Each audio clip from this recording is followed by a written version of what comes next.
It was a crisp, cold winter day on the island of Sodor. Snow lay thick on the ground. The engines were working extra hard. James was pulling the slow goods train.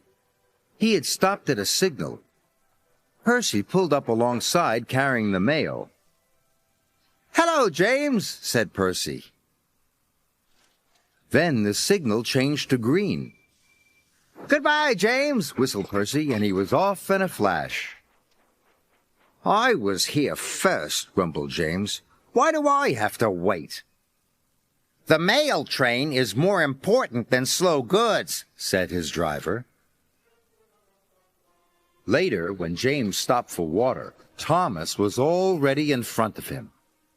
"I have to go first," said Thomas excitedly.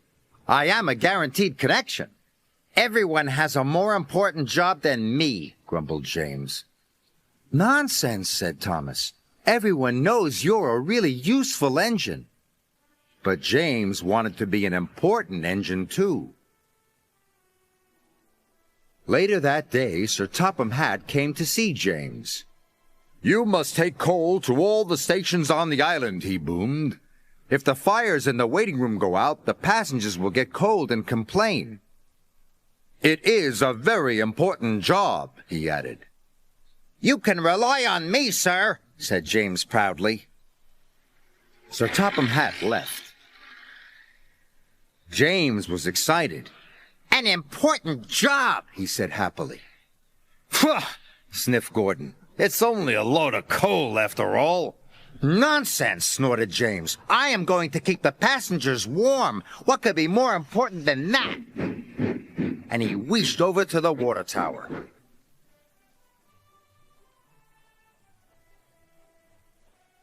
But there was a line at the water tank. "Come on," he steamed impatiently. "I have an important job to do." "Wait your turn, bossy boiler," said Thomas.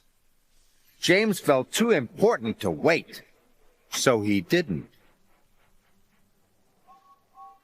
James rushed to the coaling station. He met Edward waiting at a junction. Edward was looking bothered. He had too many jobs, and he was feeling puffed out. "Can you take these slate cars to the quarry?" Edward asked. "Sorry, Edward, but I can't," puffed James. "I've got the most important job on the island." And he chuffed grandly away.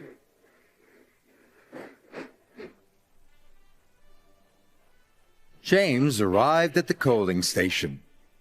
He buffered up to the coal cars and was on his way.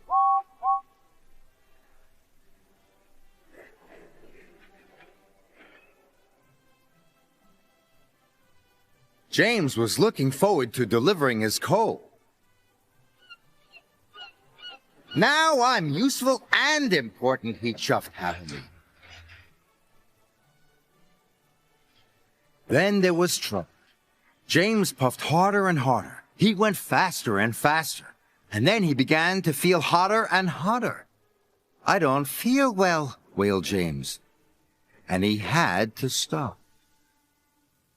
"Your water tanks have run dry," his driver told him. "We'll have to wait for help." Just then, Edward pulled up beside James.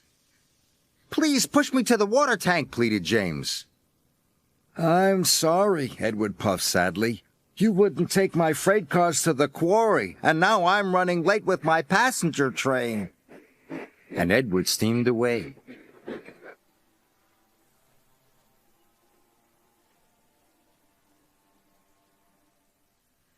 Edward stopped and told the signalman all about James. The signalman telephoned for help, and soon Salty was on his way. He pulled up alongside James. "Why didn't you fill up with water this morning, matey?" James told him about the line at the water tank. "I've heard you were too busy to help Edward, too," said Salty. "I was in a hurry," protested James. "Mine is the most important job on the island." "No job is more important than helping another engine," said Salty firmly. And deep down in his boiler, James knew Salty was right.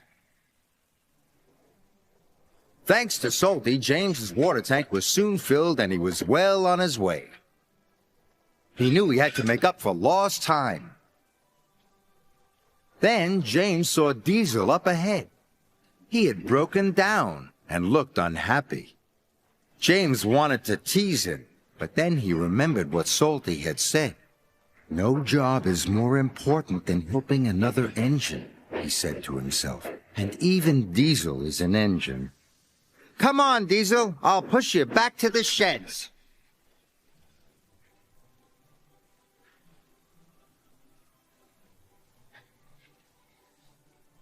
Pushing Diesel and pulling freight cars was hard work.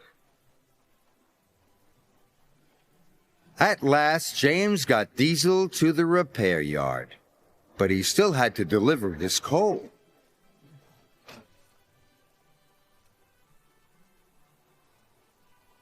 The wind blew, and it was getting colder by the minute. James steamed all over the island delivering coal to the station waiting rooms. Everyone was pleased to see James. Thanks to him, they were all kept toasty warm. The next morning, Sir Topham Hatt came to see James. He knew all about him running out of water and his not helping with Edward's trucks. "I'm sorry, sir," said James. "I put my own job first." "But you did learn your lesson, and you helped Diesel," Sir Topham Hatt boomed cheerfully. "And you delivered your coal on time. You, James, are a really useful engine." James nearly burst with pride. "Thank you, sir," he said. Being really useful was better than feeling important.